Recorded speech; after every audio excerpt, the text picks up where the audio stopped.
All right. We're here following game 2 and 3 of the McMinnville Regional between the Linfield Wildcats and the Redlands Bulldogs. The Wildcats and Bulldogs split the doubleheader today. Redlands took game 1 4-2, with Linfield taking the second game 17-7. Coach, we talked yesterday, and your goal was to extend the series into the weekend. You've accomplished that. What did you like most about your game 1 performance there? Yeah, obviously Paige threw a heck of a game.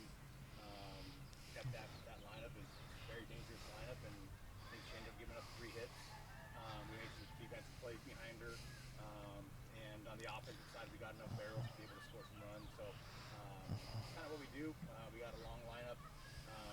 Past the bat, we got our 8-9 hitters, 7-8-9 hitters doing some damage. So it was fun to see, and coming up with some clutch hits. And again, Paige in the circle is dangerous. Paige, complete game effort, limiting them, to only 2 runs. What was working so well for you in the circle? I think focusing on every pitch was really what helped the most. Sometimes it can get kind of crazy. Sometimes it can get kind of wild. So what I try to do is just focus in on every pitch. Yeah. Jenay, over to you. We appreciate defense here. I'm worried you didn't get enough steps in yesterday. 11 putouts in game 1. I think another 4 in game 2. And what does it mean to you to be, the anchor of the Bulldogs outfield and have your teammates lean on you in that position?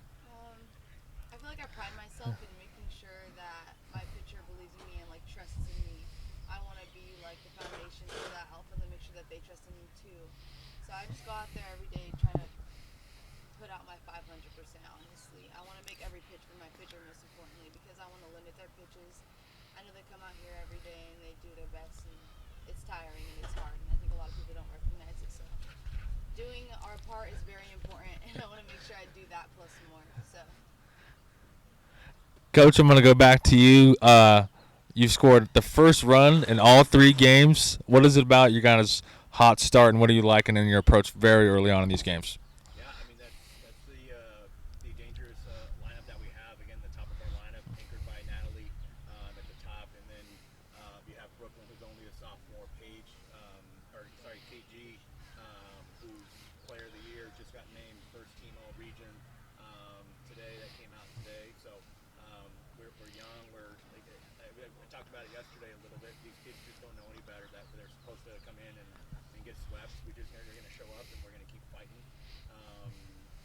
You saw right there, we were down, 15 runs at the end, and there was no quit in us. We weren't just going to lay over, and we're going to try to extend that to at least a 7-run lead so we can play another inning. So, again, these young ladies don't know any better. They're going to show up, and they're going to keep fighting. You talk about keep fighting. 2 more tomorrow is the plan for you guys, obviously. What's going to be the message going into game 4 and hopefully game 5, and how you're looking to bounce back tomorrow? Yeah, so we've talked about it already. We've got one goal is game 4, right? That's it. We're not going to look at it as anything else. We're going to throw everything at them that we have, and if we can get to game 5, that'd be great. Elimination game 5, you just never know what can happen, and we can put pressure on this very dangerous team. We're going to do that. One different comment. First, congratulations on beating a team which had won 44 in a row. Yeah, I mean, they've won a lot of games. that must be a big victory for you. Yeah. Again, it's just I can't say it enough. These young ladies just don't know any better. We're just going to come out and fight. We've played them tough the last 2 years in regular season and in the regional. We had a game 1, I think, last year as far as we were up 2 going into the last inning, and these young ladies are comfortable in this type of environment. And our goal at the beginning of the year was not just to win conference and not just to win the conference tournament, but to come out and win a regional. We haven't done that in the program's history, so hopefully we can kind of come out tomorrow and again win game 4 and force a game 5. Now, in the Inland Empire and that part of LA, do you have an opportunity to play a lot of Division III schools, or do you play Division II, NAIA? Who do you play? Yeah, so we have a lot of schools travel to us. So we only have our SCIAC conference in California, but we have a lot of teams from back east during their spring break come out and visit.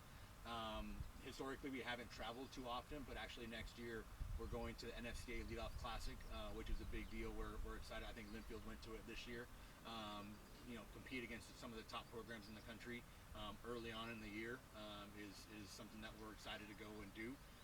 But historically, yeah, schools travel to us from all over the country, especially here, obviously in the Northwest.